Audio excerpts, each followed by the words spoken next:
એટલે ભાગવત બોલે, જ્ઞાનથી આત્મા શુદ્ધ થાય છે, સદજ્ઞાનથી આત્મા સંસ્કારી બને, અજ્ઞાનથી આત્મા કુસંસ્કારી થાય છે.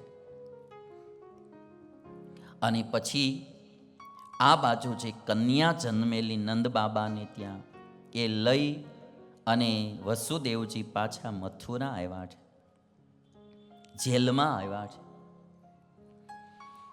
કન્યા રડવા લાગી, દેવકીના ખોળામાં દીધી. કન્યા રડવા લાગી. જેલરો જાગી ગયા. કંસને સંદેશો દીધો કે દેવકીનું 8મું બાળક જન્મી ચૂક્યું છે.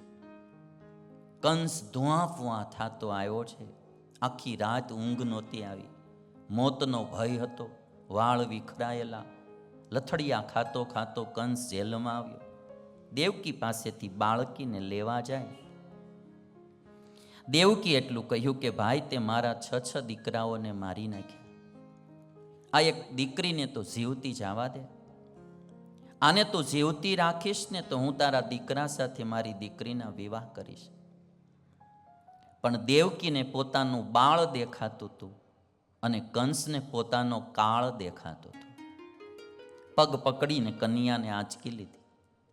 દરેક બાળકની જેમ શિર ઉપર ગોળ ગોળ ફેરવીને જ્યાં પથ્થરમાં પછાડવા જાય, કન્યા હાથમાંથી છટકી ગઈ, જેલની બહાર આકાશમાં જતી રહી. અષ્ટભુજાઓ ધારણ કરી, દેવીનું સ્વરૂપ ધારણ કરી અને કન્યાએ એવું કહ્યું કે હે મૂર્ખ કંસ, મને મારવાથી શું થશે? તને મારનારો તો ક્યારનો જન્મી ચૂક્યો છે. કિમ મયા હતયા મંદ જાત ખલુ તવાંત કૃત યત્ર ક્વવા પૂર્વ શત્રુર મા હિંસી કૃપણાન વૃથા. કંસ, તને મારનારો તો જન્મી ચૂક્યો છે. આ વાત જ્યારે કંસે સાંભળી, કંસને બહુ પશ્ચાતાપ થયો કે મેં મારી બેનના ભાણિયાઓને મારી નાખ્યા. મારા જેવો ક્રૂર કોણ? અતિશય પશ્ચાતાપ થયો ને ત્યારે દેવકી અને વસુદેવના પગમાં પડી કંસ માફી માગે છે. અહો ભગિન્યહો ભામ મયા વાંબત પાપમના પુરુષાદયિવા પત્યમ બહવો હિંસિતા સુતા. હે બેન, હે બનેવી, મેં એક રાક્ષસની જેમ તમારા નિર્દોષ બાળકોને માર્યા. સત્વહમ ત્યક્ત કારુણ્ય ત્યક્ત જ્ઞાતિ સુહૃત ખલઃ કાન લોકાન વૈ ગમિષ્યામિ બ્રહ્મ હેવ મૃતશ્વસન. મારામાં કરુણાનો, દયાનો છાંટોય નથી. મેં જ્ઞાતિજનો સાથીની જે પ્રીતિ હતી એને પણ તોડી નાખી અને હવે હું મરીને કયા લોકમાં જઈશ? બ્રહ્મ હત્યારાની જેમ હું મરીને કયા લોકમાં જઈશ? અને પગમાં પડી રોતા રોતા કંસે ક્ષમા માગે. ક્ષમધ્વમ મમ દૌરાત્મ્યમ સાધવો દીન વત્સલાહ ઇત્યુક્ત્વાશ્રુમુખપાદો શાલ સ્વસ્ત્રો રથાગ્રહિત.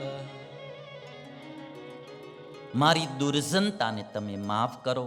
તમે તો સાધુ સ્વભાવ છો, દિન ઉપર વાત્સલ્ય વરસાવનારા છો. એમ રડતા રડતા કહીને પગમાં પડ્યો છે. એક વાત બહુ પાકી છે કે કોઈ પણ કર્મ મોડું થાય આપણાથી, ગમે તે દી એક દિવસ એનો પશ્ચાતાપ તો થાશે થાશે ને થાશે. જ્યારે માણસને કોઈ સદજ્ઞાન થશે ત્યારે એનો પશ્ચાતાપ થશે, કાં પછી જીવનમાં કોઈ એવા દુઃખ આવશે ત્યારે એને પશ્ચાતાપ થશે કે મેં આવા કર્મો શા માટે કર્યા. અને ઉપરવાળો એકવાર તો કરેલા કર્મનો પશ્ચાતાપ થાય એવો અવસર લગભગ આપે આપે ને આપે. ત્યારે બધું એને નજરે તરવરે, મેં આવું શા માટે કર્યું, મેં આવું શા માટે કર્યું. પણ ત્યાં સુધીમાં ઘણું મોડું થઈ ગયું હોય.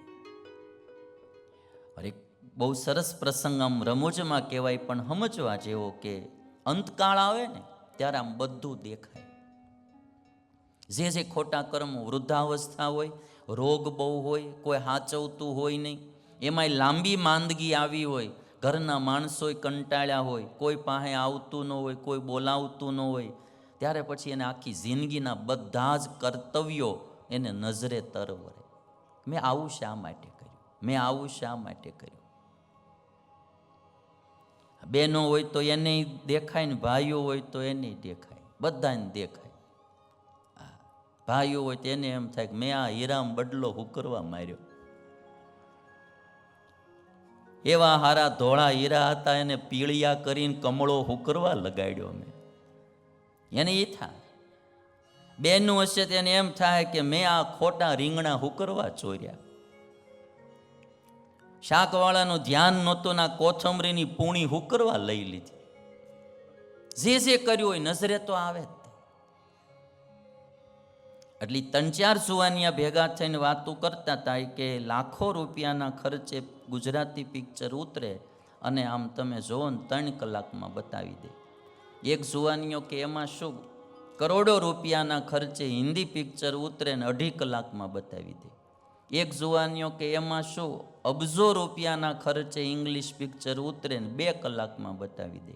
ત્યાં એક કાઠિયાવાડી બાપા નીકળ્યા, એમાં હું મારો ભગવાન 80-90 વર્ષ ફિલ્મ ઉતારે અને મરતી વખતે એક ઘડીકમાં બધુંય બતાવી દે. મરતી વખતે એક ઘડીકમાં બધું બતાવી દે.